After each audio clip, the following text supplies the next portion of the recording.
प्रिय विद्यार्थियों नमस्कार। बीए तृतीय वर्ष की कक्षा में आपका स्वागत है। अपन अंतर्राष्ट्रीय संबंध के बारे में पढ़ रहे हैं और अंतर्राष्ट्रीय संबंध में संयुक्त राष्ट्र संघ के विभिन्न अंगों के बारे में अध्ययन कर रहे हैं। अपन संयुक्त राष्ट्र संघ के उद्देश्य, सिद्धांत, इसके अलावा महासभा, सुरक्षा परिषद, आर्थिक और सामाजिक परिषद के बारे में कुछ सामान्य जानकारी प्राप्त की है।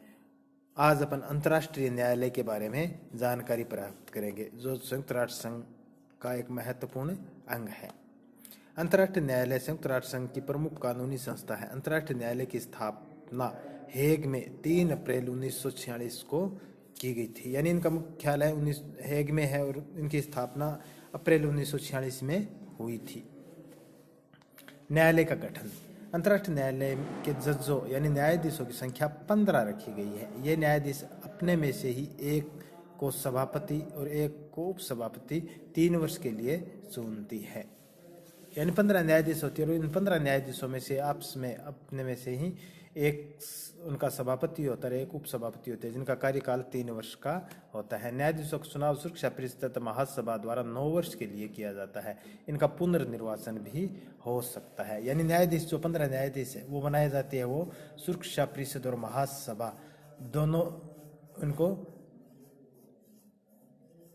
चुनती है और इनका न्यायाधीशों का कार्यकाल 9 वर्ष का है और उनका दोबारा भी निर्वाचन हो सकता है। यानी 9 वर्ष का कार्यकाल पूरा होने के बाद में दोबारा भी उन व्यक्ति को अगर महासभा और सुरक्षा परिषद न्यायाधीश बनाती है तो वो अंतर्राष्ट्रीय न्यायालय का न्यायाधीश बन सकता है। तो ये बात हुई इनके गठन की। यानी कुल 15 न्यायाधीश होती है और उनका कार्यकाल 9 वर्ष का होता है और उनका निर्वाचन महासभा और सुरक्षा परिषद करती है। अब न्यायालय के विधान के अनुसार 15 न्यायाधीशों के अतिरिक्त अस्थायी न्यायाधीश नियुक्त करने की भी व्यवस्था है। न्यायालय की गणपूर्ति 9 रखी गई है। यानी न्यायालय में बैठक शुरुआत करने के लिए कम से कम 9 न्यायाधीश होते हैं, तभी इनकी बैठकें होती है। न्यायालय के सभी निर्णय बहुमत से लिए जाते हैं और न्यायालय की भाषा फ्रेंच और अंग्रेजी 2 भाषाओं में न्यायालय में प्रयोग किए जाते हैं। न्यायालय के समक्ष प्रस्तुत मुकदमों में वादी और प्रतिवादी केवल राष्ट्रीय हो सकती है, व्यक्ति नहीं। यानी जैसे अपन राष्ट्रीय न्यायालय के बारे में जब बात करते हैं सुप्रीम कोर्ट, हाई कोर्ट की, यानी उच्चतम न्यायालय और उच्च न्यायालय की, तो वहाँ व्यक्तिवादी होता है। व्यक्ति को कोई नुकसान होता है, हानि होती है, तो एक पक्ष व्यक्ति हो सकता है। लेकिन यहाँ अंतर्राष्ट्रीय न्यायालय में कोई व्यक्ति का मामला नहीं जाता, किसी अपराध का या किसी प्रकार अन्य मामला नहीं जाता। यहाँ केवल राष्ट्र ही वादी होती है। यानी राष्ट्रों से संबंधित मामले ही यहाँ जाती है, किसी व्यक्तिगत मामले नहीं जाते। न्यायालय का निर्णय अंतिम समझा जाता है, निर्णय की अपील नहीं होती। यानी ये ही अपने आप में अंतर्राष्ट्रीय न्यायालय का उच्चतम न्यायालय होता है। यद्यपि न्यायालय का स्थायी कार्यालय हेग में, तथापि मुकदमे की सुनवाई दूसरे देशों में भी हो सकती है। अब बात करते हैं इनके क्षेत्राधिकार की, यानी इनको क्या शक्ति है अंतर्राष्ट्रीय न्यायालय को। अंतर्राष्ट्रीय न्यायालय का क्षेत्राधिकार निम्न वर्गों में विभाजित अपन कर सकती है। ऐच्छिक क्षेत्राधिकार, अनिवार्य क्षेत्राधिकार। ऐच्छिक क्षेत्राधिकार का सर्वप्रथम अध्ययन करते हैं। अंतर्राष्ट्रीय न्यायालय की संविधि की धारा 36 के अनुसार न्यायालय उन सभी मामलों पर विचार कर सकता है जिसको संबंधित राज्य न्यायालय के समक्ष प्रस्तुत करे। यानी संबंधित राष्ट्र अगर न्यायालय के समक्ष कोई मामला प्रस्तुत करता है तो वो उस सब की सुनवाई करने की जिम्मेदारी अंतर्राष्ट्रीय न्यायालय की है। लेकिन यहाँ ऐच्छिक इसलिए है कि जब राज्य कोई वाद को न्यायालय के समक्ष लाएंगे तभी वो उस संबंधित वाद को सुनेंगे, अपने आप नहीं सुनेंगे। कुछ शक्तियाँ क्षेत्राधिकार अनिवार्य भी है। राज्य स्वयं घोषणा करके इन क्षेत्रों में न्यायालय के आवश्यक क्षेत्राधिकार को स्वीकार कर लेता है। यह है संधि की व्याख्या। अंतर्राष्ट्रीय कानून के क्षेत्र से संबंधित मामले, तो इनसे संबंधित मामले अनिवार्य क्षेत्राधिकार में रखे गए हैं। इसके अलावा कुछ परामर्शात्मक क्षेत्राधिकार भी अंतर्राष्ट्रीय न्यायालय को है, यानी परामर्श देने का। अंतर्राष्ट्रीय न्यायालय द्वारा परामर्श देने का भी कार्य किया जाता है।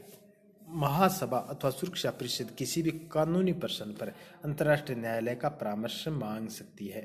यानी संयुक्त राष्ट्र संघ के 2 महत्वपूर्ण अंगों के बारे में अपन पहले पढ़े, महासभा और सुरक्षा परिषद। तो वो किसी कानूनी प्रश्न पर अंतर्राष्ट्रीय न्यायालय से परामर्श मांग सकते हैं। संयुक्त राष्ट्र संघ के दूसरे अभिकरण भी न्यायालय से परामर्श प्राप्त कर सकते हैं। अन्य जो संस्थाएं संयुक्त राष्ट्र संघ से जुड़ी, तो वो भी न्यायालय से किसी कानूनी पेचीदगी के मामले में परामर्श मांग सकते हैं। न्यायालय का परामर्श केवल परामर्श होता है, जिसे मानने के लिए किसी भी संस्था को बाध्य नहीं किया जा सकता। यानी मांगने वाली संस्था, उदाहरण के लिए महासभा ने किसी कानूनी प्रश्न पर अंतर्राष्ट्रीय न्यायालय से परामर्श मांगा है, जो परामर्श अंतर्राष्ट्रीय न्यायालय ने महासभा को दिया है, उस परामर्श को मानना या न मानना वो महासभा पर निर्भर करता है। यानी जो परामर्श अंतर्राष्ट्रीय न्यायालय ने दिया, वो परामर्श मानना संयुक्त राष्ट्र संघ की संबंधित संस्था को बाध्य नहीं है, वो केवल परामर्श तक ही सीमित होता है। अब आता है अंतर्राष्ट्रीय न्यायालय का मूल्यांकन। यद्यपि अंतर्राष्ट्रीय न्यायालय के निर्णयों के पीछे कोई बाध्यकारी शक्ति नहीं है। यानी यहाँ ये बात, हम जब राष्ट्रीय न्यायालय की बात करते हैं, सुप्रीम कोर्ट, हाई कोर्ट, वो जो निर्णय देते हैं, तो वो निर्णय मानने के लिए संबंधित व्यक्ति या संस्था बाध्य होती है।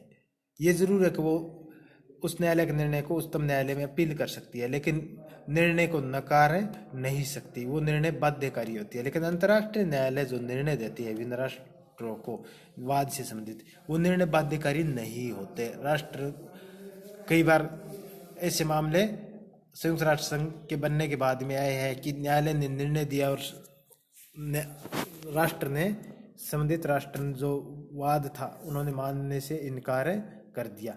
फिर भी जब से इनके जन्म लिया है, इनके द्वारा अनेक अंतर्राष्ट्रीय मामलों को सुलझाया जा चुका है।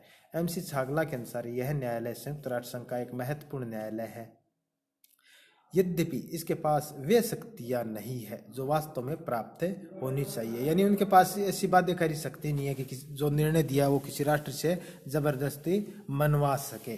तो छागला का यही कहना है कि उनके पास ऐसी शक्तियां नहीं है कि वो बाध्य कर सके, लेकिन फिर भी वास्तव में उसके पास जो शक्तियां है वो अपने आप में महत्वपूर्ण है। फिर भी यह महान उद्देश्य की एक साकार प्रतिमा है।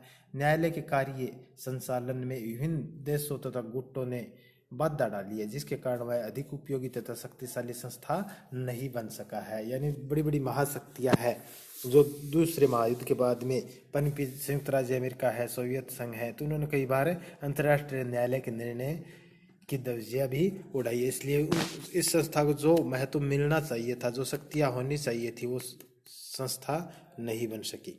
अंतर्राष्ट्रीय न्यायालय की स्थापना 1946 से लेकर अब तक इसके समक्ष लाए गए 170 से अधिक मामलों में निर्णय सुनाया गया है। पिछले दशक में न्यायालय के समक्ष पेश किए गए न्यायिक मुकदमों की संख्या में काफी बढ़ोतरी हुई है। यानी फिर भी इनके पास बाध्यकारी शक्तियां नहीं होने के बावजूद 1946 यानी उनकी स्थापना से लेकर अब तक इनके समक्ष हैं लगभग 170 से भी ज़्यादा मामले निर्णय के लिए आए हैं, उन्होंने सुनाए हैं निर्णय। और पिछले कुछ समय से न्यायालय के समक्ष विभिन्न प्रकार के मुकदमों की संख्या में बढ़ोतरी हुई है। तो इससे यह स्पष्ट होता है कि अंतर्राष्ट्रीय न्यायालय के निर्णय का भी न्यायालय का भी अपने आप में एक महत्व है, एक छवि है, भले ही उनके पास बाध्यकारी शक्ति नहीं है। तो आज अपन अंतर्राष्ट्रीय न्यायालय की संरचना और शक्तियों के क्षेत्राधिकार के बारे में पढ़ा। कल संयुक्त राष्ट्र संघ के अन्य अंगों के बारे में अध्ययन करेंगे। तब तक के लिए धन्यवाद।